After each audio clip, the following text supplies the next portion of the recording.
السلام علیکم ناظرین، میری دھرتی میری دنیا کے ایک اور پروگرام کے ساتھ میں ہوں مہوش نثار۔ ناظرین، ملک میں امن و امان کی صورتحال اتنی خوشگوار نہیں۔ شدت پسندی کی لہر نے جہاں لوگوں کو خوف میں مبتلا کر رکھا ہے، وہیں اسلحہ کی بھرمار سے بھی عام آدمی پریشان ہے اور یہ سوچنے پر مجبور ہے کہ آخر اتنا اسلحہ کہاں سے آ رہا ہے اور پابندی کے باوجود اس کی کھلے عام نمائش کس طرح ہو رہی ہے۔ آج کے پروگرام میں اس حوالے سے ایک خصوصی رپورٹ شامل ہے، لیکن سب سے پہلے چلتے ہیں اور دیکھتے ہیں کہ آج میری دھرتی میری دنیا میں کیا خاص خبریں اور رپورٹس شامل ہیں۔ ہنزا جھیل میں پانی کی سطح میں مزید 7 انچ اضافہ، کشتیوں کی کارگو سروس شروع کر دی گئی۔ سیون شریف میں پیشی پر جانے والے 4 افراد کو مخالفین نے فائرنگ کر کے قتل کر دیا۔ شیخوپورہ میں نرسوں کا احتجاج دوسرے روز بھی جاری، 150 سے زائد نرسوں کا آپریشن تھیٹر پر قبضہ، آؤٹ ڈور بھی بند کرا دیا۔ الیکشن ہو یا کوئی تقریب، ملک بھر میں پابندی کے باوجود اسلحہ کی نمائش، مؤثر حکومتی اقدامات نہ ہونے سے جرائم میں بھی اضافہ۔ ناظرین، آج میری دھرتی میری دنیا میں پیش کی جانے والی خاص خبروں کی ایک جھلک آپ نے دیکھی، اور اب خبریں تفصیل کے ساتھ۔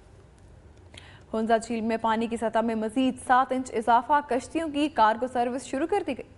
ہنزا جھیل میں پانی کی آمد میں اضافے سے جھیل کی سطح بڑھنے کا عمل جاری ہے۔ گزشتہ 24 گھنٹوں میں ہنزا جھیل کی سطح میں 7 انچ کا اضافہ ہوا ہے، جس کے باعث گلمٹ ٹاؤن میں مزید گھر زیر آب آنے کا خدشہ ہے، جبکہ ششکٹ میں اب تک 130 گھر زیر آب آ چکے ہیں۔ شاہراہ کراکرم پر واقع چمن گل اور گلمٹ ٹاؤن کو ملانے والا پل مکمل طور پر زیر آب آ گیا ہے۔ جھیل سے لائے گئے تجارتی سامان کو ہنزا پہنچانے کے لیے کارگو کشتی سروس شروع کر دی گئی ہے۔ اسپل وے کو مزید چوڑا کرنے کے لیے مشینری کام کر رہی ہے، جبکہ ضرورت پڑنے پر مزید دھماکے کیے جائیں گے۔ ہنزا جھیل میں پانی کی آمد 15,000 سے 16,000 کیوسک اور اخراج 10,000 کیوسک ہے۔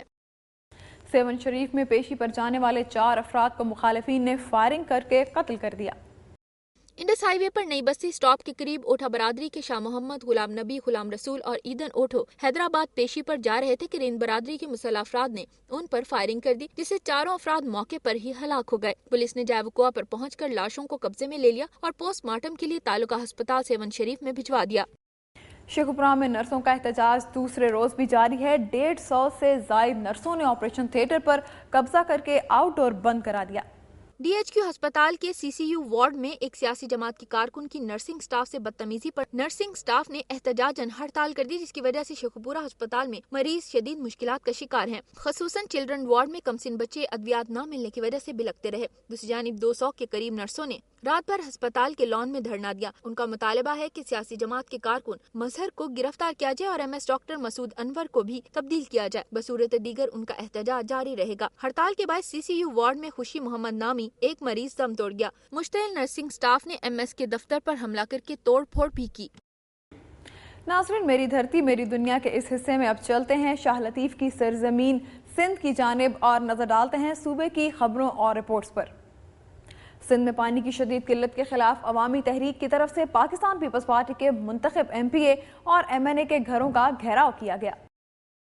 عوامی تحریک چشمہ link canal, Kala Bagh dam, تھر کینال بنانے کے فیصلے کے خلاف ممبر صوبائی اسمبلی صادق علی میمن، MNA ڈاکٹر واحد لومرو، MPA عثمان جلبانی، سسی پلیجو اور MNA مسلم لیگ کاف ایاز شاہ شیرازی کی طرف سے سندھ کے پانی کے معاملے پر اسمبلیوں میں خاموشی اختیار کرنے پر احتجاجی ریلی نکالی گئی۔ مظاہرین نے سخت نعرے بازی کرتے ہوئے ممبران اسمبلی کے گھروں کا گھیراؤ کیا۔ مظاہرین کا کہنا تھا کہ سندھ کے پانی پر پنجاب حکومت کا قبضہ ہے، جس کی وجہ سے سندھ میں پانی کی شدید قلت ہو گئی ہے۔ کوٹری ڈاؤن سٹریم پر پانی نہ چھوڑنے سے سمندر زرعی اراضی کو نگل رہا ہے اور 22 لاکھ ایکڑ سے زیادہ زمین بنجر ہو گئی ہے۔ اگر یہی صورتحال رہی تو بدین اور ٹھٹھا کو سمندر نگل جائے گا۔ بدین کے نواحی شہر ماتلی میں چند روز قبل پراسرار طور پر اغوا ہونے والے معصوم بچے پریم میشوری کی بازیابی کے لیے میشوری برادری اور ہندو پنچایت کی جانب سے ایوان صحافت کے سامنے احتجاجی مظاہرہ کیا گیا۔ مظاہرے میں مہشیری برادری کے سینکڑوں بچوں، عورتوں اور مردوں نے شرکت کی۔ مظاہرے سے خطاب کرتے ہوئے رہنماؤں نے کہا کہ معصوم بچے پریم کو چند روز قبل بدین کے نزدیک پراسرار طور پر اغوا کیا گیا تھا، جس کا آج تک کوئی پتہ نہیں چل سکا۔ مظاہرین نے ضلع بدین سے منتخب شدہ وزیر داخلہ ڈاکٹر ذوالفقار علی مرزا سے مطالبہ کیا ہے کہ معصوم بچے کی فوری بازیابی کے لیے اقدامات کریں اور بدین پولیس کو تاکید کی جائے کہ ایسے واقعات کی روک تھام کے لیے اقدامات کرے۔ مظاہرین نے کہا کہ اگر بچہ برآمد نہ ہوا تو وہ بھوک ہڑتال کریں گے۔ حالہ میں مختلف واقعات کے دوران 2 معصوم بچیاں جاں بحق اور 2 افراد زخمی ہو گئے۔ حالانکہ درگاہ روڈ پر لاہور کی رہائشی 5 سالہ بچی ثانیہ کھیلتے ہوئے بجلی کے کھمبے سے کرنٹ لگنے کے باعث ہلاک ہو گئی، جبکہ حالہ کے نواحی بیگو ابڑو گاؤں میں 6 سالہ معصوم عابدہ کھیلتے ہوئے گندے پانی کے تالاب میں گر کر ہلاک ہو گئی۔ اسی طرح حالہ مین روڈ پر 2 موٹر سائیکلوں کے مابین تصادم میں محمد عیسیٰ دل اور اشرف ڈاہری شدید زخمی ہو گئے۔ خیرپور اور گرد و نواح میں شدید گرمی کے باعث لوگوں نے ٹیوب ویلوں اور نہروں کا رخ کر لیا ہے۔ شدید گرمی اور دوپہر کو بجلی کی لوڈ شیڈنگ کی وجہ سے لوگ گرمی کی شدت کم کرنے کے لیے بڑی تعداد میں نہر اور کھیتوں میں ٹیوب ویلوں پر جا کر نہا رہے ہیں۔ لوگوں کا کہنا ہے کہ جب تک گرمی کا زور ٹوٹ نہیں جاتا شام تک نہاتے رہتے ہیں اور ساتھ ہی ہماری تفریح بھی ہو جاتی ہے۔ گرمی کی وجہ سے مشروبات اور تھادل کی فروخت میں بھی اضافہ ہو گیا ہے۔ دوسری جانب شدید گرمی کی وجہ سے لوگوں نے بھینسوں کو بھی گرمی کی شدت سے بچانے کے لیے نہروں میں چھوڑ دیا ہے۔ اور ایکس ایجنسی میں انتہا پسندوں کے خلاف کارروائی میں بدین کے 28 سالہ فوجی جوان خیر محمد مکسی شہید ہو گئے، جنہیں فوجی اعزاز کے ساتھ آبائی گاؤں بدین میں سپرد خاک کر دیا گیا۔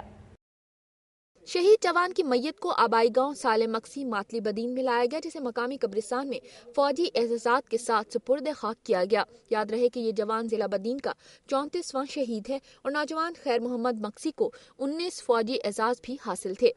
اس کے ورثاء نے دنیا نیوز کو بتایا کہ اس کی 5 سال پہلے شادی ہوئی تھی مگر کوئی اولاد نہ تھی۔ شہادت ہمیشہ سے اس کی خواہش تھی جو کہ اللہ تعالیٰ نے پوری کر دی۔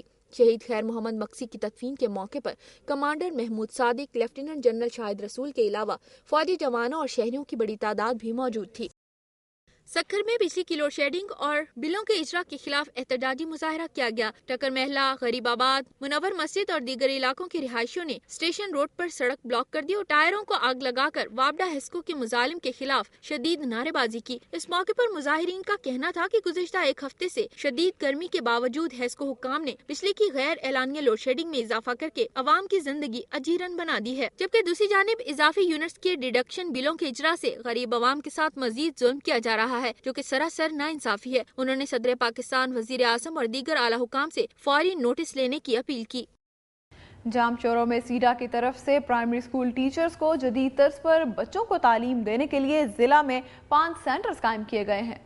اساتذہ نے دنیا نیوز کو بتایا کہ جدید طرز پر تعلیم سے بچوں کو تعلیم دینے میں آسانی ہوگی۔ اساتذہ کا کہنا تھا کہ انہیں ٹی اے ڈی اے کی مد میں صرف 200 روپے دیے گئے ہیں، جو انتہائی کم ہے، جبکہ ٹریننگ کے دوران فراہم کردہ کھانا بھی ناقص ہے، جس سے کافی اساتذہ پیٹ کی بیماریوں میں مبتلا ہو گئے ہیں۔ اس بارے میں رابطے پر ڈی ڈی ایلیمنٹری ایجوکیشن نے دنیا نیوز کو بتایا کہ سیڈا کی طرف سے اساتذہ کو جدید طرز پر ٹریننگ کا سلسلہ جاری رہے گا، جبکہ اساتذہ کی جو شکایات ہیں ان کو دور کیا جائے گا۔ یہاں وقت ہے ایک بریک کا، اور بریک کے بعد نظر ڈالیں گے پابندی کے باوجود اسلحہ کی کھلے عام نمائش۔